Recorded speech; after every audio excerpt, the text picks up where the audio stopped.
Bonjour, c'est Jules Lavie pour Code Source, le podcast d'actualité du Parisien. Colette Marin-Catherine a 93 ans. Elle habite en Normandie, à Caen.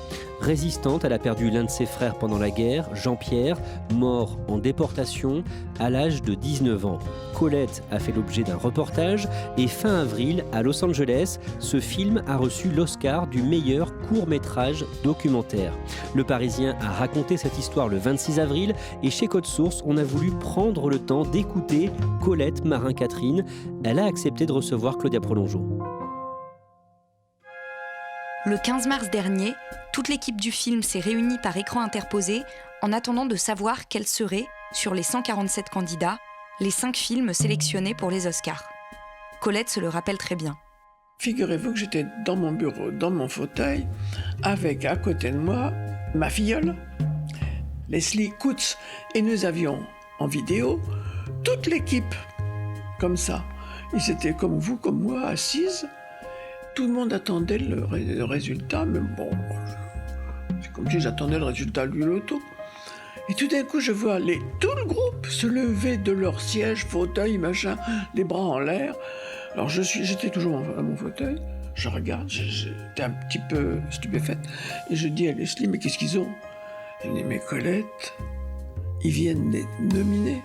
Et elle m'a expliqué l'importance du nominé. Colette a compris ce que représentait cette nomination à l'une des compétitions les plus prestigieuses du cinéma, qui réunit tout le gratin d'Hollywood. Y compris parce qu'elle n'arrête pas de recevoir des coups de téléphone et des journalistes dans son salon. C'est là qu'elle m'accueille moi aussi, dans une pièce chaleureuse, avec un canapé rayé et 2 grands fauteuils en velours rouge. Pour tester le son du micro, Colette récite le poète Lamartine. « Objets inanimés, avez-vous donc une âme qui s'attache à notre âme et la force d'aimer ?» J'habite à Caen depuis 80 ans minimum, mais j'habite dans cet appartement depuis 31 ans. Les premières années de sa vie, Colette les a passées également dans le Calvados, à seulement une dizaine de kilomètres de Caen. Dans un village qui a un nom très drôle, il s'appelle Bretteville-l'Orgueilleuse. C'est pas beau ça ? L'Orgueilleuse. Alors au Moyen-Âge, l'Orgueilleux voulait dire le courageux. Donc je pourrais dire que j'habite Bretteville-la-Courageuse. Et mes parents étaient industriels de l'automobile. C'est là que j'ai passé toute ma jeunesse, jusqu'à la déclaration de la guerre, qui a naturellement tout arrêté. Tous les mécanos et chauffeurs, et même le jardinier, ont été mobilisés, forcément, et tout ce qui était matériel roulant a été réquisitionné. Et vous aviez combien de frères et sœurs ? 2 frères. Un frère aîné qui était d'un premier mariage de ma mère, et qui était donc orphelin de son papa, qui a été arrêté dans une rafle à Paris et déporté parce qu'il n'avait rien fait, il n'était pas résistant. Mais il avait 28 ans, il aurait dû être au STO, au travail obligatoire.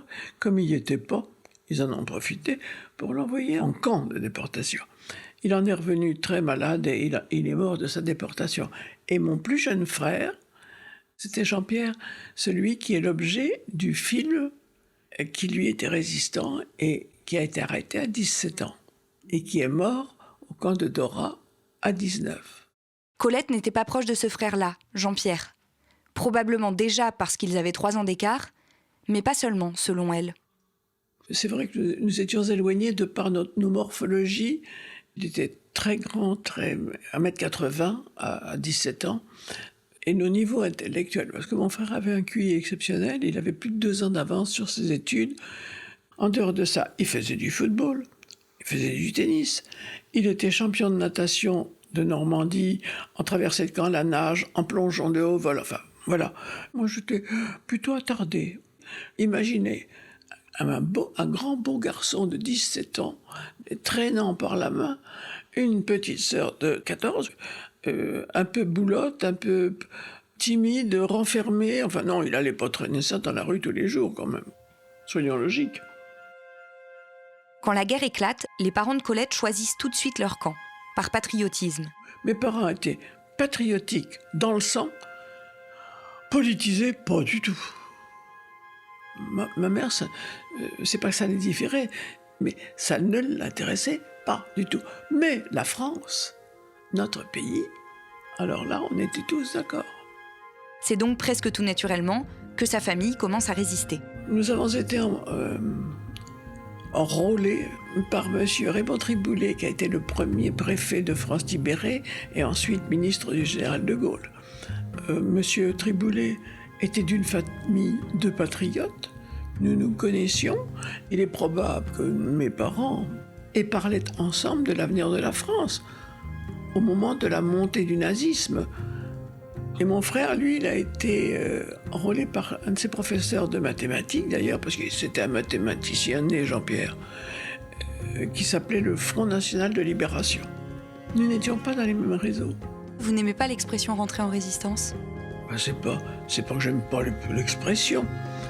Alors, on rentre pas en résistance comme on rentre dans une banque en demandant « Bonjour, je voudrais que vous m'ouvriez un compte résistant ».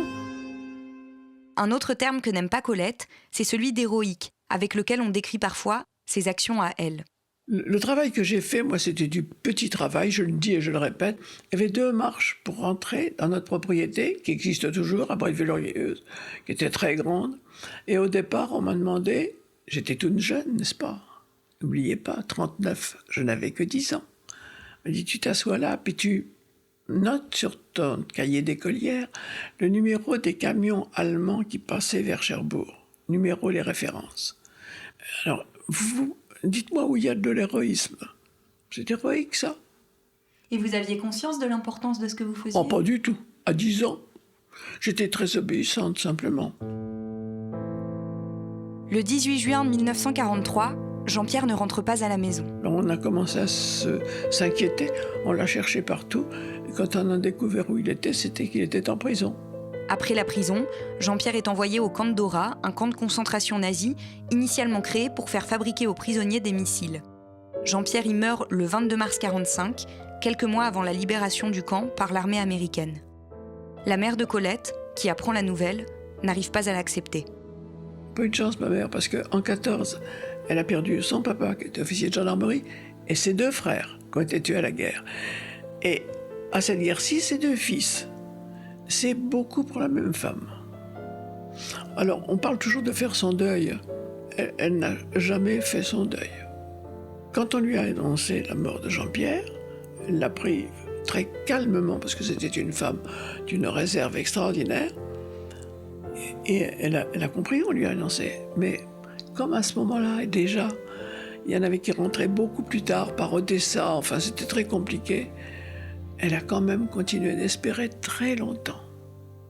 Très longtemps. La vie nous a obligés à déménager plusieurs fois. Il était très difficile de se loger après-guerre. Et c'est le fait de changer continuellement de décor, de perdre ses repères, qui lui a permis un petit peu de reprendre vie. Mais elle a recommencé à vivre, mais on peut dire qu'elle a cessé d'exister. Avec tous ces événements-là, je me suis retrouvée à n'avoir pratiquement jamais été à l'école. Donc on résume. La toiture de notre maison était grande, il y avait 11 pièces, avait des trous, notre porte-monnaie aussi. Personnellement, je n'avais pas de travail, pas de métier, pas de diplôme. Alors la question est, comment on mange demain ? Colette doit donc vite trouver un emploi. Elle est d'abord couturière, puis repasseuse, et enchaîne d'autres petits boulots avant de trouver ce qui lui plaît vraiment, l'hôtellerie. Jusqu'à ses 40 ans et le décès de sa mère, elle s'occupe essentiellement d'elle. Ce qui ne laisse pas de place à un mari ou des enfants, et après, elle estime que c'est trop tard. Colette continue donc à travailler, notamment dans un hôtel de Deauville, en prenant soin de se tenir éloignée de tout ce qui lui rappelle la guerre. En 2018, Colette est approchée par Anthony Giacchino et Alice Doyard. Ils ont entendu parler du travail d'une lycéenne, Lucie Foube, sur Jean-Pierre, le frère de Colette, et ils veulent leur proposer d'aller ensemble en pèlerinage au camp de Dora sur ses pas. Tout ça sous l'œil d'une caméra. Colette accepte de rencontrer Lucie Foube, la lycéenne. Dans une séquence filmée par l'équipe, elle arrive chez la résistante un matin en manteau jaune. Colette la guette depuis la fenêtre et lui fait de grands signes. Alors Lucie, c'est vous ? Oui. Avanti ! Ça a été un enchantement pour moi parce que cette fille, c'est un sacré cerveau. Mais elle est absolument charmante, ça a tilé aussitôt, toutes les 2. C'est la première fois que je rencontre une ancienne résistante. Du coup, je suis très contente de faire ce voyage avec vous. Vous vous rendez compte? Elle avait 17 ans, l'âge où mon frère a été arrêté, le même âge. C'est touchant. C'est ainsi qu'on suit Colette et Lucie, bras dessus bras dessous, dans leur pèlerinage au camp de Dora. Quel était le caractère de Jean-Pierre? En acier, s'il avait décidé de traverser un mur, tant pis pour le mur. Il était redoutable de volonté. Bon, il avait d'avance sur ses études, un esprit méthodique, mathématique, voilà. Au départ, la nonagénaire n'a pas envie d'aller en Allemagne. Mais la présence de la lycéenne, qui n'a pas grandi avec le souvenir de la guerre, l'apaise. Un des moments du film les plus poignants est celui où Colette et Lucie pénètrent dans le four crématoire de Dora. Est-ce que vous êtes en colère en étant ici? En colère, j'ai dépassé la colère. Je suis un peu dépassée par l'horreur. C'est atroce puisque vous avez le brancard de fil métallique. Normalement, il n'y a pas de tissu, c'est normal puisqu'on met dessus que des cadavres. Devant le four, là, j'ai vraiment vu partir mon frère. C'est là où j'ai senti qu'il n'était plus là, voilà. Par contre, je suis très heureuse parce que à Bretteville, l'Orgueilleuse, n'est-ce pas, on a fait une cérémonie, on a posé une bière du souvenir dans le trottoir de notre maison, et à cette occasion-là, j'avais rapporté une grosse botte de muguet et de terre de Dora que l'on a incluse dans le jardin. Dans la terre de Dora, il y a forcément, dans les arbres, il y a une molécule qui lui appartient. Et pour moi, entre la pierre et la terre, pour moi, mon frère, il est rentré à la maison. Il est à nouveau chez lui.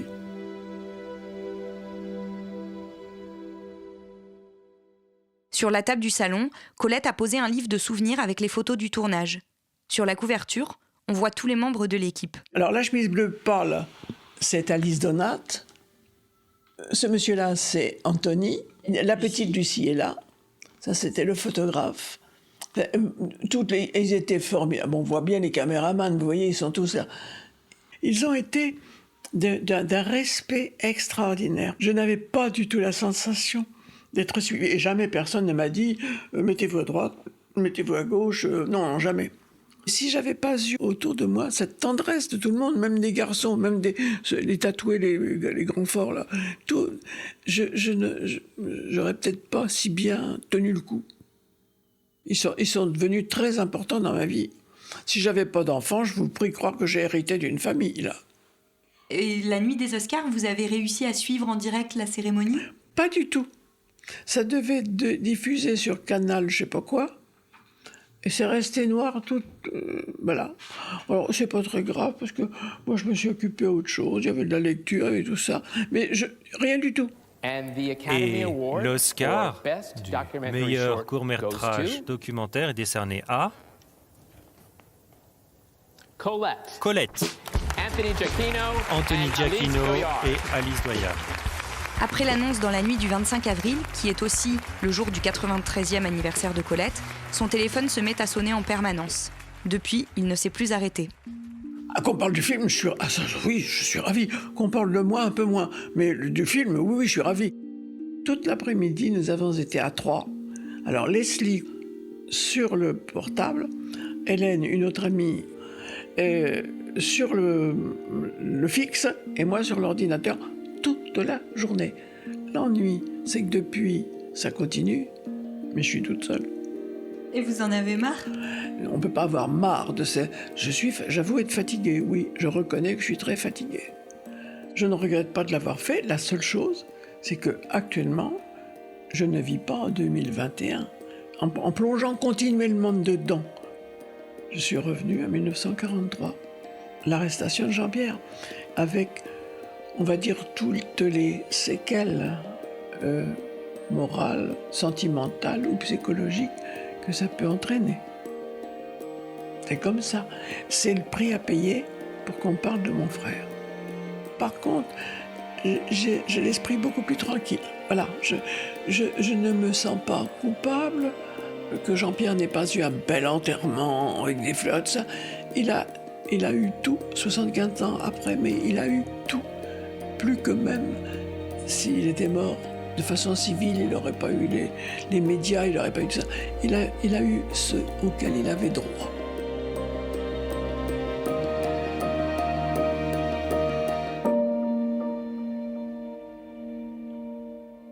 Claudia, elle est très touchante, Colette, quand elle parle de son frère ou aussi quand elle parle de l'équipe du film. Oui, elle a développé une relation vraiment très privilégiée avec l'équipe du film, notamment avec une jeune femme qui s'appelait Théodora. Et quand j'étais chez elle, pendant notre entretien, le téléphone a sonné et c'était justement Théodora qui l'appelait pour prendre de ses nouvelles. Et Colette m'a expliqué à cette occasion que cette jeune femme l'avait particulièrement soutenue et aidée pendant le tournage, qu'elle avait poussé son fauteuil roulant tout le temps, qu'elle lui avait tenu la main. Et elle m'a dit en plaisantant, je pense que si j'avais été avec ma mère, on n'aurait pas pris mieux soin de moi. Et Lucie Fouble, la lycéenne qu'on voit avec elle dans le documentaire, qu'est-ce qu'elle fait maintenant ? Alors Lucie, actuellement, elle est en Cagne à Boulogne-sur-Mer, spécialisée en histoire-géographie. Et après cette année, donc sa 2e année de prépa, elle aimerait faire un master de recherche à Strasbourg. Elle avait envie d'aller à Strasbourg parce qu'elle avait envie de changer de région. Et ça tombe très bien puisqu'il y a justement un professeur spécialisé sur la Seconde Guerre mondiale qui vient d'y arriver et qui donc va pouvoir l'accompagner pour son master et plus tard pour son doctorat puisqu'elle aimerait en faire un aussi. Merci Claudia Prolongeau et merci à Esteban Pinel pour son aide. Cet épisode a été produit par Thibault Lambert et Salomé Robles, réalisation Julien Moncouquiol. Code Source est le podcast d'actualité du Parisien, disponible chaque soir du lundi au vendredi. Pour ne rater aucun épisode, abonnez-vous sur Apple Podcast, Google Podcast ou encore Podcast Addict. N'hésitez pas à nous écrire, codesource@leparisien.fr. Et puis si vous aimez Code Source, dites-le nous en laissant des petites étoiles ou un commentaire sur votre appli préférée.